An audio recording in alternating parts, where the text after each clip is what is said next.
छात्रों, हम आपके लिए यूपी पुलिस कांस्टेबल से एक वीडियो लेकर आए हैं जिसका टॉपिक है तार्किक आरेख। रीजन की वीडियो है ये, लॉजिक डायग्राम। देखिए, पहला प्रश्न आपके सामने है, यदि संबंधित चित्र में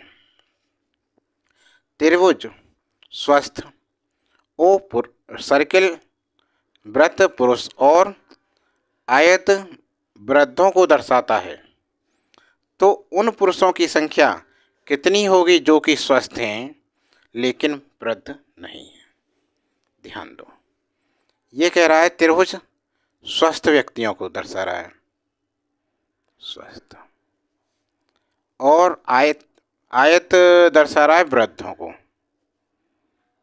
वृद्ध, और जी सर्किल पुरुष।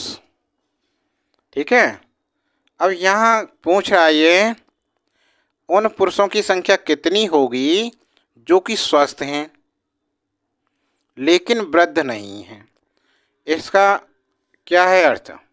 स्वस्थ हैं, ये स्वस्थ इसमें त्रिभुज में होने चाहिए और पुरुष वृत्त में होना चाहिए। तो देखो, वृत्त में कौन कौन से पुरुष, एक तो ये है, दो यहाँ पे है, ये दो, और ये चार हैं, लेकिन चार वृद्ध वाले उसमें भी आ रहा है, इसलिए इसका क्या है, दो आंसर है। कितना है? दो आंसर आएगा। तो हमारा जो विकल्प ए है बिल्कुल सही सटीक आंसर है, 2 ए विकल्प पहले का।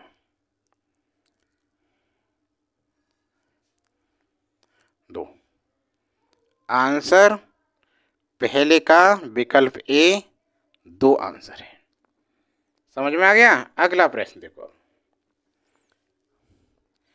एक कक्षा में 60 छात्र हैं, उनमें से 35 छात्र गणित पढ़ते हैं, 20 छात्र गणित एवं रसायन विज्ञान दोनों पढ़ते हैं, केवल रसायन विज्ञान पढ़ने वाले छात्रों की संख्या होगी।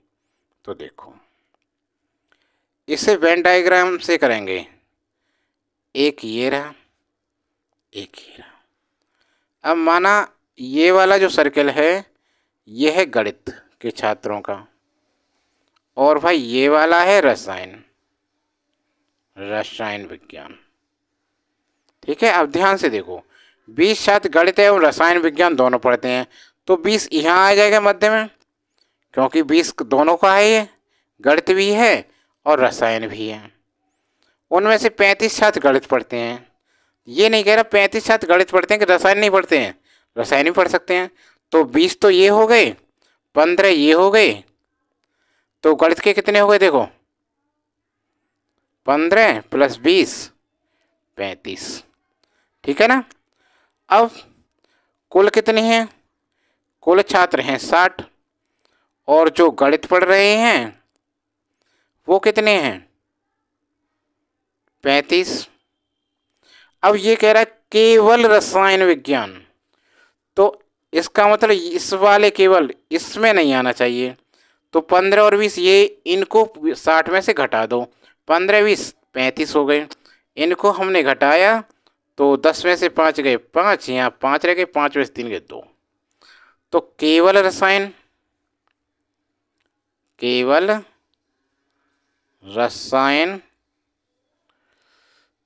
विज्ञान पढ़ने वाले छात्र बराबर कितने हैं? 25। तो हमारा विकल्प जो सी है बिल्कुल सही आंसर है। समझ में आ गया? अगला सवाल देखो, अब सही विकल्प का चयन करें जो समूह बी के तत्वों को दर्शाता है। अब देखो, ध्यान दो, ए ये है, बी ये है, तो बी का सर्कल क्या है? ये वाला देखो, यहाँ देखो ये, तो बी में क्या है? 3, 6 और 7। बी में है 3 है, एक 6 है और एक 7 है, ये है। तो भाई 3, 6, 7 विकल्प बी हमारा बिल्कुल सही आंसर है। ठीक है ना? समझ में आ गया? इनमें से कौन सी संख्या ऐसे अच्छे वक्ता को दर्शाती है जो न पोस्ट ग्रेजुएट है न ही डॉक्टर है? देखो ये 3 बन रहे हैं सर्कल, ध्यान देखो। एल क्या है? अच्छा वक्ता। M post graduate. एल अच्छे वक्ता। और ये है पोस्ट ग्रेजुएट। और एन है डॉक्टर। अब देखो ध्यान दो, ये कह रहा है ऐसे अच्छे वक्ता को दर्शाती है। अब क्या करते हैं, ऐसे अच्छे वक्ता को दर्शाती है जो ना तो पोस्ट ग्रेजुएट है, अच्छा पोस्ट ग्रेजुएट इस सर्किल से बाहर होना चाहिए, ना ही डॉक्टर इस सर्किल से ही बाहर। तो देखो दोनों सर्किल से बाहर क्या है? एक है सिर्फ। कितना है? एक है। तो ऐसे अच्छे वक्ता को दर्शाती है जो ना पोस्ट ग्रेजुएट है और ना ही डॉक्टर है, तो उनकी संख्या 1। और फिर विकल्प देखो, विकल्प हमारा डी आंसर बिल्कुल करेक्ट हो जाता है। ठीक है ना? देखो ना पोस्ट ग्रेजुएट है ये, ना ही डॉक्टर है एक। बाकी तो हैं अच्छे वक्ता, लेकिन ये पोस्ट ग्रेजुएट हैं और डॉक्टर हैं, ये नहीं है एक, इसलिए विकल्प डी इसका सही है। अगला ध्यान दो इस फिगर पे। देखो ये कह रहा है त्रिभुज क्या है? डॉक्टर को दर्शा रहा है, डॉक्टर। और सर ये वर्ग प्रोफेसर को,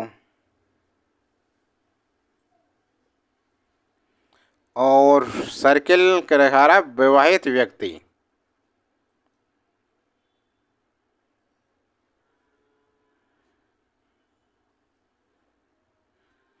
ठीक है, समझ में आ रहा है ना? अब देखो पूछ क्या रहा है इसमें, कौन सी संख्या ऐसे डॉक्टरों को दर्शाती है जो विवाहित नहीं हैं?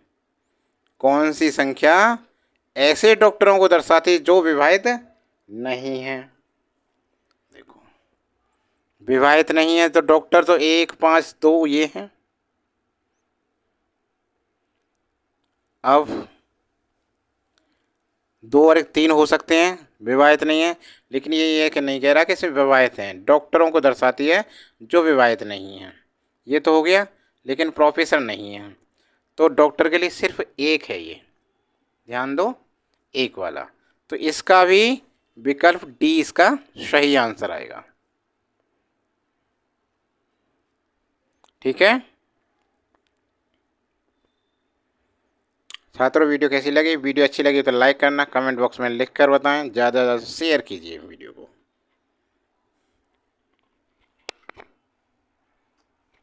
चैनल पर नए हैं तो चैनल को सब्सक्राइब जरूर करें।